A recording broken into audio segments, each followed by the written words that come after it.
não sei nem se seria José, tá? Era Iosef, tá bom? Só para você entender, tá? Era Iosef, tá? Irmão, também vou aceitar um pouquinho, tá? Um pouco assim, tá bom? Claro. Agora eu bico aqui, senão fica seco. Então vamos lá. Tal defesa parte do princípio que esse personagem bíblico, um levita, oriundo da cidade de Chipre, pertence aos adeptos do helenismo na igreja de Jerusalém. Você sabe, irmão, que nos dias que Estevão foi morto, havia um partido dos homens livres. Ou seja, eram judeus que estavam fora de Israel, que não estavam escravizados, tá? Havia muitos judeus escravizados pelo mundo, mas havia muitos livres. Por isso que aquele texto é muito bom você compreender, que nem todo judeu fora de Israel ele era homem livre, tá? Boa parte era escravizado. Tá bom, irmão? O que mais você tem na época dos romanos é escravo. Chegou ao ponto de uma época ser 90% da população romana, geral assim, né? Do mundo romano, 90% era escravo. Coisa absurda, né? Isso é fato histórico, tá? Então, você vê que ele era parte dos homens livres, que fazia aquele grupo dos judeus helenizados. No caso, por que Barnabé? Por quê? Porque ele é um profundo conhecedor dos ritos mosaicos. Entenderam? Somente um levita, a minha humilde opinião, sempre foi essa, tá, irmão? Que é Barnabé o autor da carta. Tá? Eu vejo mais ponto positivo na indicação dele. É minha posição pessoal. Tá vendo? Eu posso ter o meu parecer. Porque você tem que ver o que te atrai mais, tá, irmão? Porque nesse campo aqui, irmão, não há um enrijecimento ortodoxo, tá? Daqui a pouco nós vamos falar sobre ortodoxia. Não enrijecer ortodoxo. Há doutrinas que são fundamentais, tipo a ressurreição de Cristo. É o ponto vital do cristianismo, que Cristo ressuscitou. Então é rígido isso. Não tem como você dizer, ele ressuscitou em espírito. Não. Está entendendo, irmão? Você tem que afirmar que ele ressuscitou em carne. Tomé tocou nele. Está entendendo? É rígido. Mas nessa situação aqui, a autoria da carta, você pode dizer, eu acho que é Barnabé. Mas se o irmão achar que é Paulo, fica à vontade. Aí eu aconselho os irmãos a adquirir mais literatura, tá bom? Para poder pesquisar mais sobre o assunto. Aprofundar, tá? Aqui nós estamos só tirando um verniz, tá bom? Só arranhando. Agora vamos para a pergunta? Acho que tem uma perguntinha aqui em cima disso. Isso mesmo. Alguém leu o terceiro? A terceira pergunta aqui.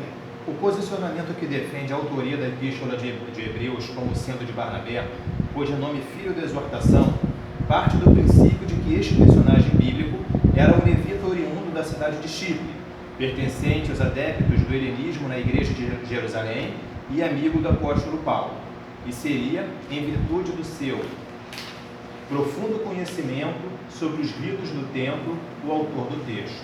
Então, Verdadeiro. Verdadeiro, né? Vamos falar para um verdadeiro aí, tá?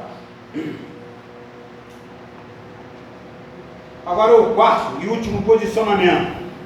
Tá vendo? Posicionamento. Aceito por inúmeros biblistas.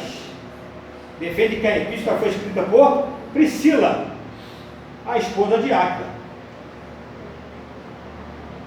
Você não acha alguma coisa assim diferente aqui, essa condição de colocar o nome da esposa à frente do esposo?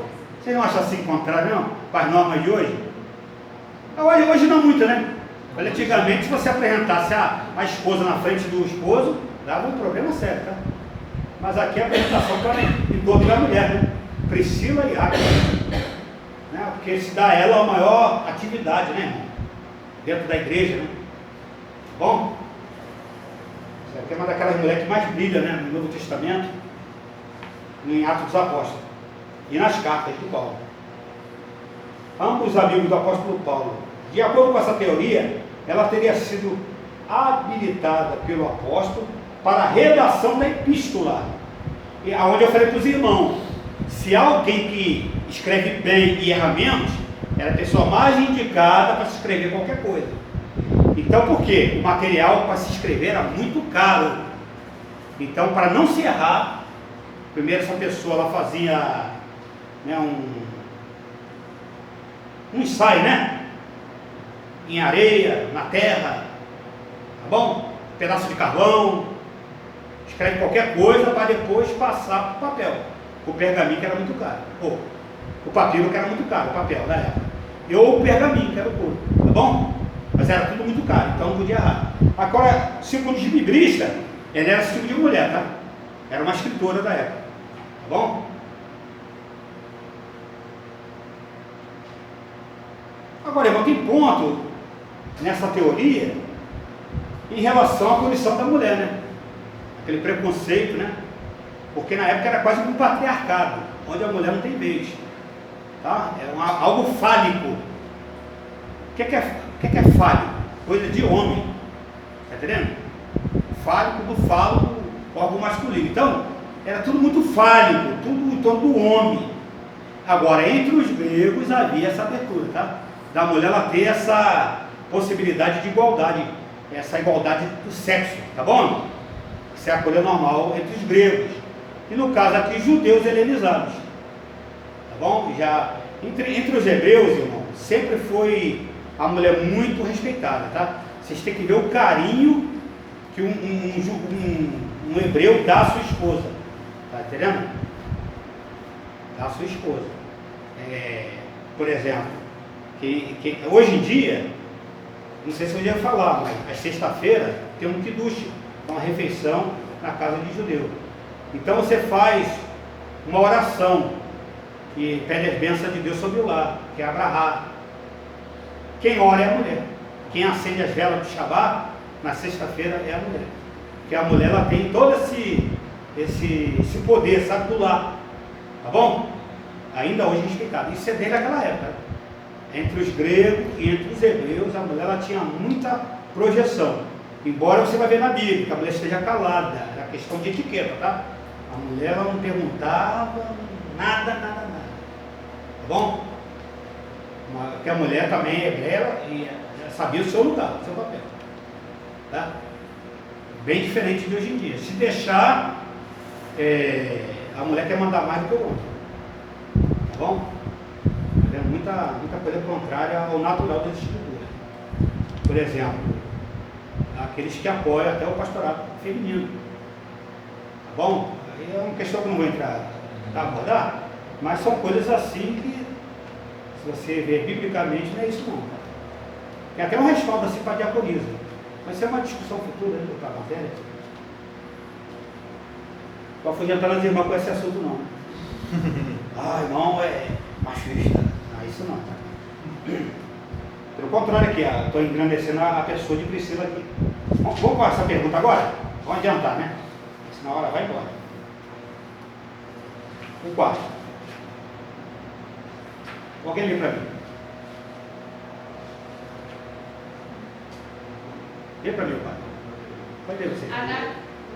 A data mais coerente para a escrita da Epístola de Hebreus é o período anterior ao ano 70 depois de Cristo, tendo em vista que o autor não cita a destruição do templo, um evento histórico de tanta magnitude para os hebreus, e nem poderia mencionar que os ritos praticados no templo pelos sacerdotes eram obsoletos diante do sacrifício de Jesus Cristo na cruz do Calvário.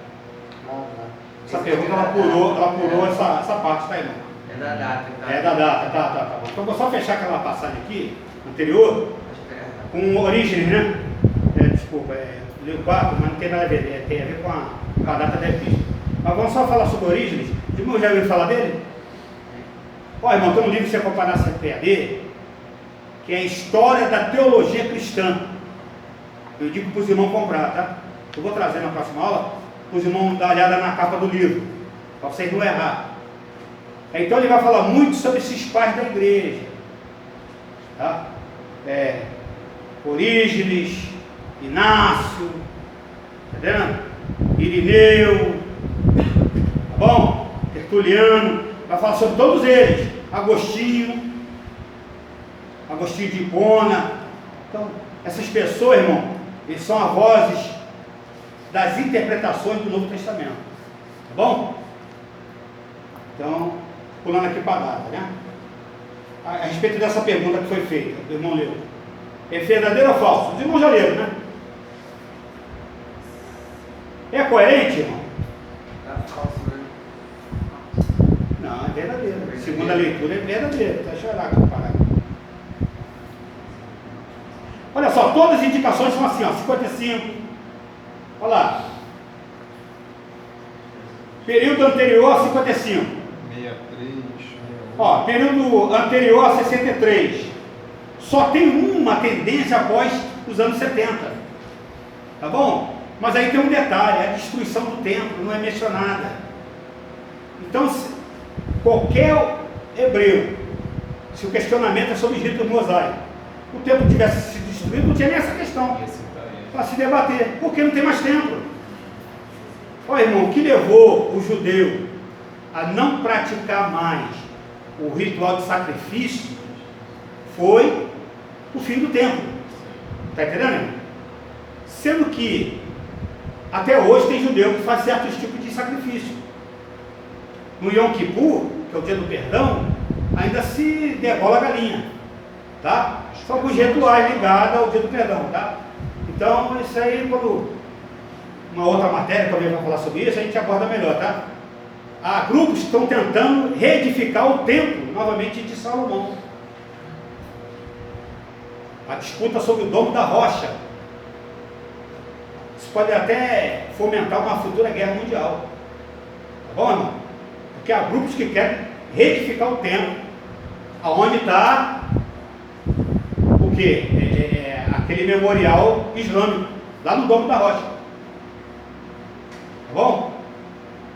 Então, isso pode dar pano para manga ainda. Agora, os sacrifícios terminaram com a destruição do templo. Mas vocês não mencionam a destruição do templo? Tudo foi anterior ao ano 70. Quem não leu o livro foi sua irmã.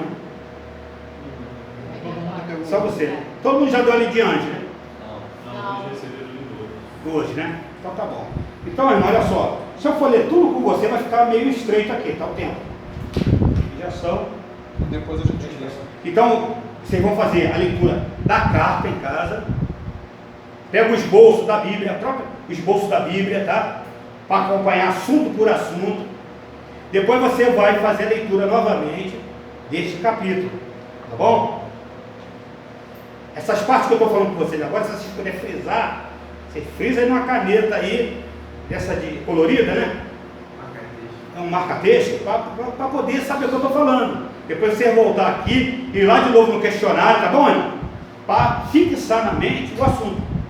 Senão vai ficar aquela coisa muito vaga e vai se perder. Ah, irmão, eu conversei alguma vez sobre isso, acho que tem alguém falar, mas não memorizou o assunto, tá?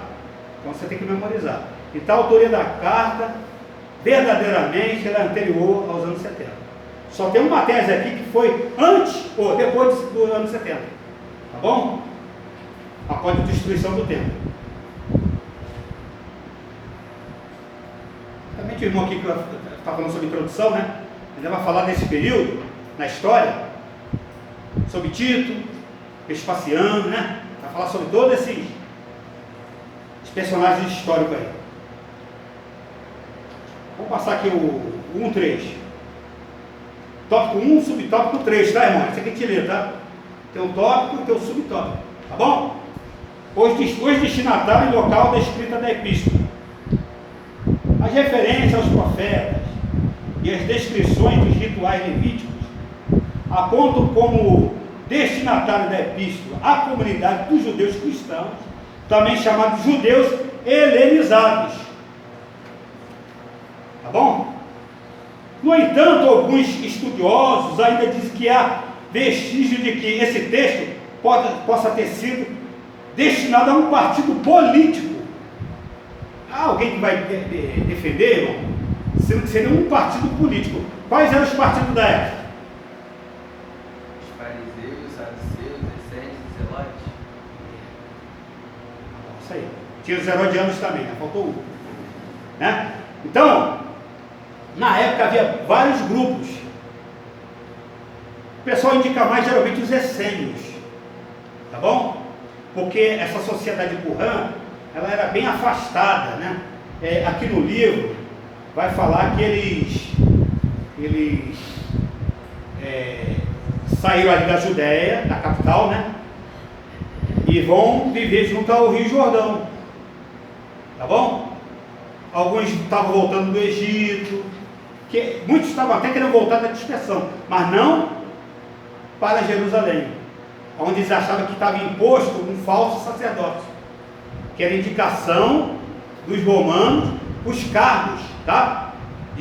Tanto que Paulo ele não vai conhecer o sumo sacerdote da época, que o sumo sacerdote vai estar até com uma vestimenta diferente, toda de branco. Até Paulo fala assim, você é parede embranquiçada. Já leu isso na Bíblia? Quando Paulo se fala com o sumo sacerdote, alguém bate em Paulo, aí fala, rapaz, respeito. Aí ele, não sabia que era o líder do povo e tal, porque ele não parecia um judeu. Na verdade, é alguém da Babilônia que foi empossado ali, tá? Aí o irmão também vai falar sobre isso aí, tá bom? Ele já estava falando sobre a dinastia Asmoneana, né? Os Arquimoneus. Então, semana que vem, não sei se ele vai abordar. Aí, se o irmão puder dar um gancho nisso aí, né? Vai ser bom. Então, para mim, o grupo principal era os essênios, tá, irmão? Tá bom? Se era, no caso, um grupo político da época. Que a política, irmão, é coisa de polis. Você tem que entender a origem da palavra. Política. Fulano é política. É coisa de polis, escolha da cidade, escolha daquele grupo. Naquele grupo se defende aquele assunto, se argumenta ali, tá? Então, essa carta é endereçada a um público que tem um grande conhecimento da Bíblia, que é o povo hebreu. Que uma coisa é você pregar Cristo para um grego, para um cita, para um persa, como foi falado aqui hoje, para um romano, para um egípcio, tá entendendo? Por quê? Porque eles tinham muito assim a noção de um Cristo, um ungido universal. Essa visão assim de haver um homem especial que ia unificar os povos, ia ser o libertador do jogo romano, era natural naquele dia, tá, irmão? Você desejar um libertador, igual teve aqui nas Américas. Me diz o grande libertador das Américas, que é conhecido como o Libertador. Diz o nome dele aqui. Se vocês conhecem a história da América do Sul. Não é aqui no Brasil, tá?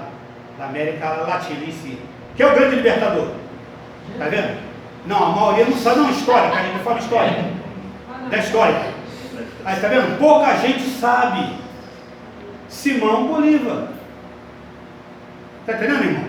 Isso é questão de história. Na época eles entendiam que haveria um Messias político a ponto de Estado, tá entendendo? Fazer uma reforma de Estado. Não, irmão, varão, ó. Não, normal, tá? Ei, varão, normal, tá? Não, normal. Não tem problema não. Ó, então, normal. Então vamos lá, tá? Ó, outros conhecidos como essênios e é os gentios. Gentios, irmão, é toda aquela gente que não é judeu, tá? Todo aquele que não é judeu é chamado goi. Então, para o judeu, o hebreu, a falar a verdade, hebreus vem de onde surge essa palavra hebreus? De onde vem? De onde surge essa palavra hebreus? Ele está na Bíblia, lá no começo de Gênesis. É a língua de Éber. Está lá no começo de Gênesis. Naquela genealogia está lá, Éber, do tronco semítico, a língua, tá? Do ramo semítico, o hebraico é ivrit, tá, irmão? Ivrit, o hebraico. O ivrit vem dessa palavra, desse nome, Éber, tá bom? Se dar a ele a origem dessa língua, a língua de Abraão. Abraão, no começo, ele é o quê? Um arameu. Você vai, Abraão, arameu. Então, ele vai ali para a Palestina, e os cananeus também são descendentes de Noé. Cão, né? Ram, Jafé e Sem. Os semitas trazem essa língua, mas há muitas línguas semíticas, tá bom? A língua semítica é a língua de Éber, uma das línguas, né? Que é o hebraico. Nos dias de Jesus falava o hebraico? Falava-se? Não. ser uma pessoa muito estudiosa dentro do conhecimento hebraico para falar o hebraico. Por isso, quando Jesus falou na cruz hebraica, o pessoal, ele chama por Elias, ele chama, né? Porque eles não conheciam o hebraico mais, eles falavam o aramaico, eles falavam outra língua. A língua que eles falavam não era mais o hebraico original, tá bom? O aramaico, a língua prima, irmã. Aí você tem essa carta aos Hebreus falando a um público específico. Embora o conteúdo dela é tão bom, tão informativo, que todo mundo que lê é atraído pela essa leitura. Porque é muito fácil, irmão, você conquistar um coração de um gentil. Mas um judeu é difícil, porque você tem que provar para ele, dentro das escrituras, que Jesus é superior a quem? Ao sacerdócio arônico, a Moisés. Está entendendo? Ele é superior em tudo. Para provar isso, tem que ser uma pessoa muito conhecedor. É até onde eu caio para o lado de Barnabé, tá bom? Eu não estou querendo influenciar vocês não, tá bom? Mas a farinha é boa, então o filhão meu primeiro. Agora seja Deus. Ó, o ponto 3.1. Os judeus cristãos. Vamos passar aqui argumentando, né? Você tem uma menção litúrgica de Tertuliano ao sacerdócio levítico e às alianças mosaicas. Então, irmão, escritores antigos como Tertuliano, ele vai dar o seu parecer sobre essa epístola, sobre essa carta. E ele vai dar o apoio e vai afirmar que ela tem que fazer parte do cânon. A carta é destinada aos hebreus, mas ela vai entrar no cânon da escritura, ela vai entrar na canonização. Por quê? Porque Tertuliano vai dar aval sobre isso aqui, sobre essa carta, porque ela tipifica a obra de Cristo. A que melhor explica a obra de Cristo é a carta aos Hebreus. Mas teve pessoas como, uns falam Márcio, outros falam Marcião, né? Que ele vai ser contra toda leitura que valoriza os Hebreus. Então ele vai mandar arrancar essa carta. Ele vai querer formar seu próprio canto sem nenhuma influência do judeu. É onde ele vai ser tido como herético, tá bom? Ele vai fugir da ortodoxia.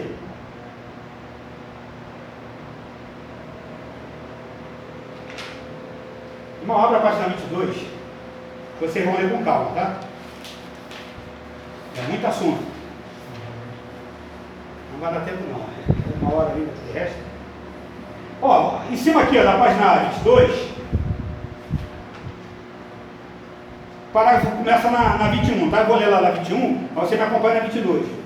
Outro assunto registrado na epístola, que seria de interesse desses leitores, é a história de que Moisés, o libertador, o obediente às ordens divinas, havia liderado o povo de Israel por aproximadamente 40 anos pelo deserto, promulgando a lei e construindo o tabernáculo. Irmão, Moisés ele é assim, muito evidente, porque ele é quase assim, rivalizado com Abraão. Abraão como o pai da fé, tá? O primeiro a receber a fé é Abraão. Entre os patriarcas, Abraão encabeça. Mas Moisés é o grande legislador. Ele vai promulgar as leis de Deus. O que é promulgar? Vocês sabem o significado dessa palavra? Tornar público. Porque as leis sempre foi coisa de elite, está entendendo? As leis sempre foi controle de elite. Porque se eu sei as leis e você aprende e não sabe, eu controlo. Por quê? Se chega para mim, isso aqui é contra a lei, eu estou dizendo, acabou, a minha palavra é o veredito. Você não tem como debater comigo que eu estou errado ou estou certo. Você tem que acatar o que eu falo. Eu sou o detentor das leis, está na minha mão. Eu tenho a leitura da lei. Por isso que no dia de Jesus havia os escribas, não tem aquele destaque, os escribas e fariseus, né?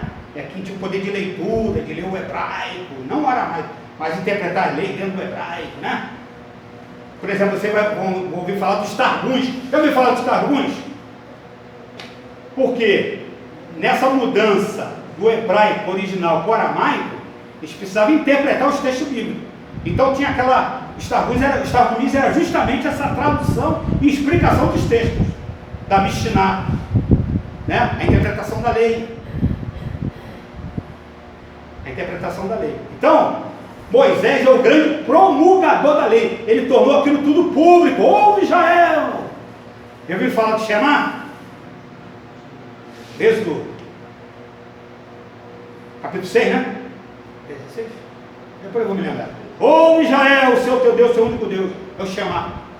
Shema Israel, Adonai Eloheinu, Adonai Echad. Tá? Então, você tem aqui, ó, a promulgação da lei. Moisés tornou público, notório, toda a lei de Deus. Todo mundo sabia. Sendo que depois o decálogo, né, os 10 mandamentos, ele vai ter seu desdobramento, onde você vai chegar a 613 leis. Né?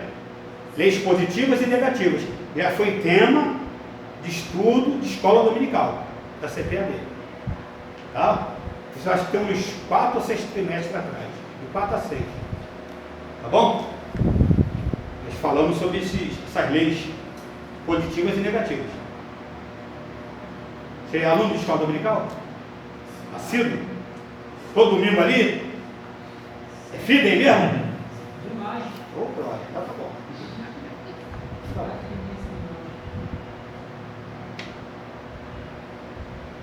Então, irmão, Moisés é aqui ele vai ser colocado em evidência e vamos ler aqui Hebreus 5, versículo 12 e 13? Pode ler no próprio livro, irmão, lê para nós aí. Porque, devendo já ser mestres pelo tempo, ainda necessitais de que se vos torne a ensinar quais sejam os primeiros rudimentos das palavras de Deus, e vos haveis feito tais que necessitais de leite, e não de sólido mantimento. Porque qualquer que ainda se alimenta de leite não está experimentado na palavra da justiça, porque é menino.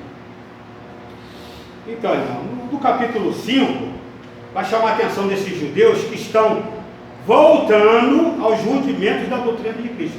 Eles estavam apostatando, estavam abandonando o quê?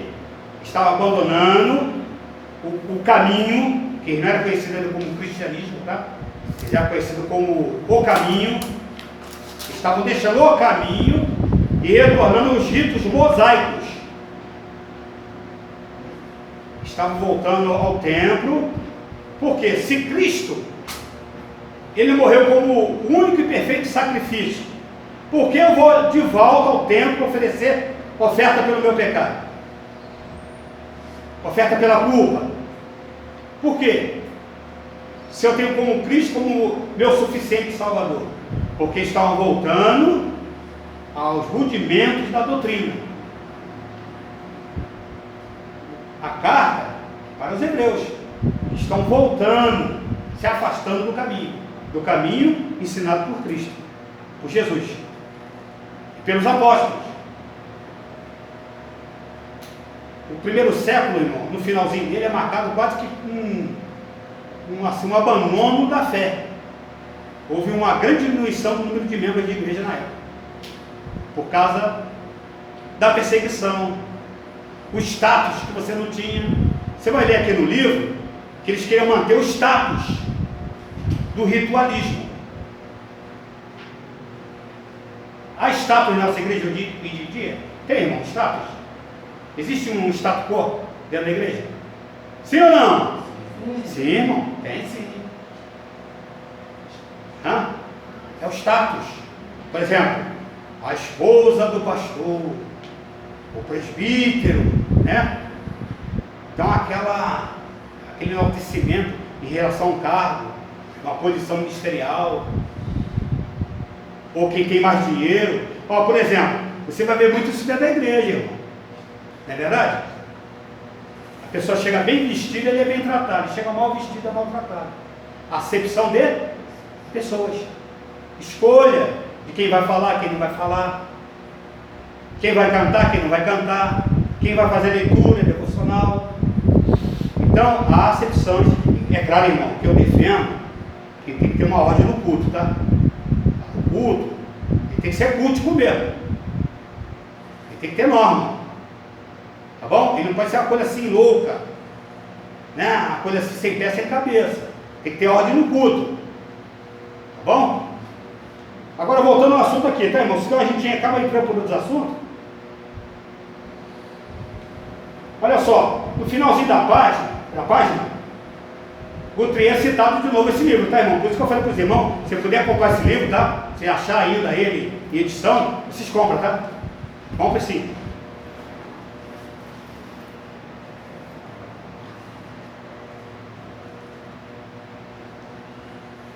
Página 23, vamos dar ênfase aqui, irmão.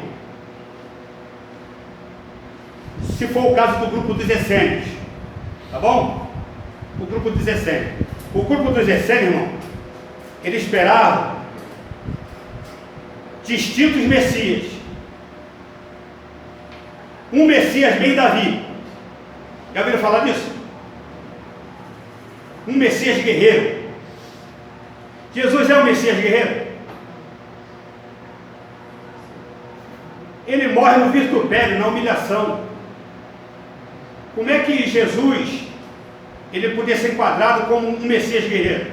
Jamais, né? Então nessa época tem esse argumento. Ele não pode ser filho de Davi, porque ele não é um guerreiro.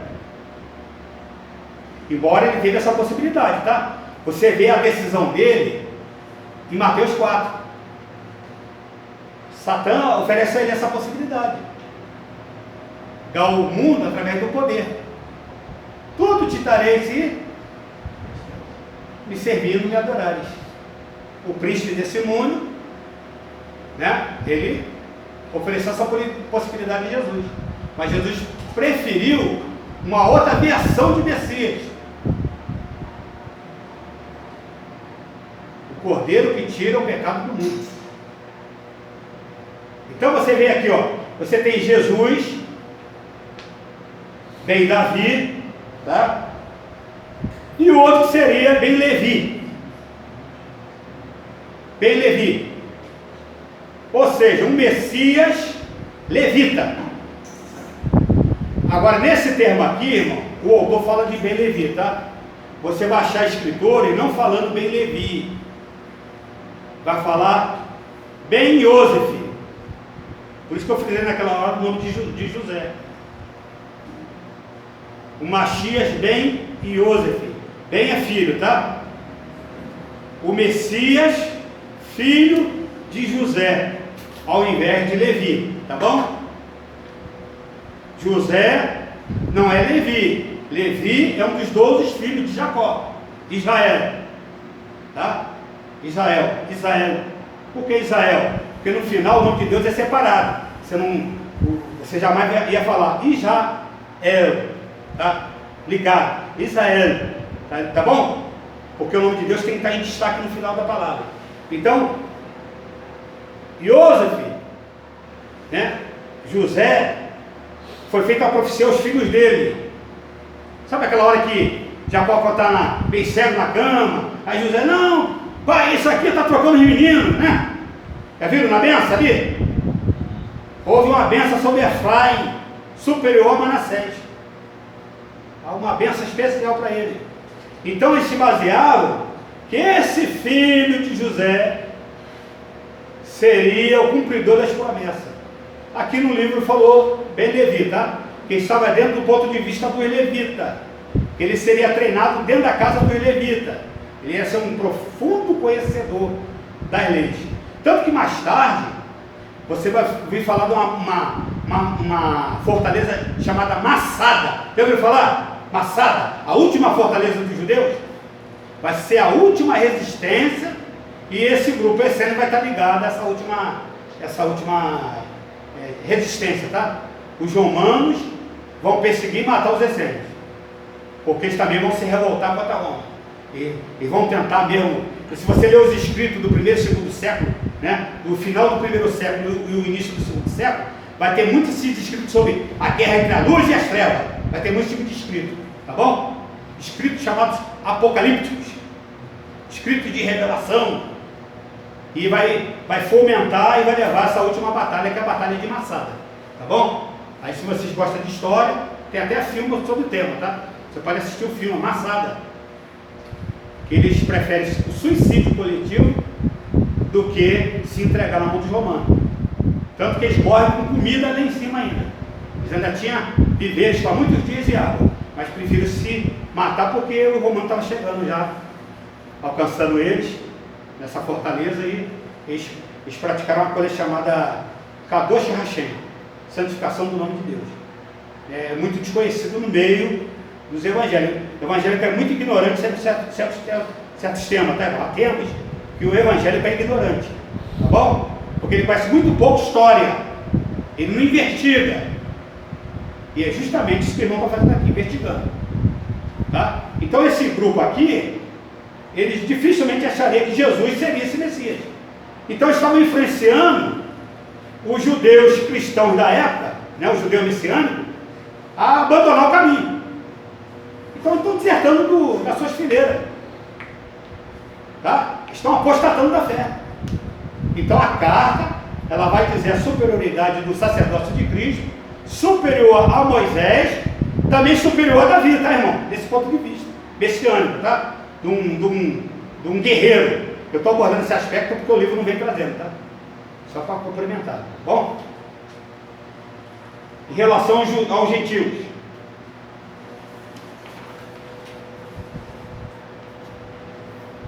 a hipótese que a epístola aos Hebreus tenha sido destinada a um grupo de gentios baseia-se na utilização de algumas expressões como apostatar do Deus vivo e obras mortas. Então, irmão, por causa dessa colocação, alguns acham, né, que foi destinada a um grupo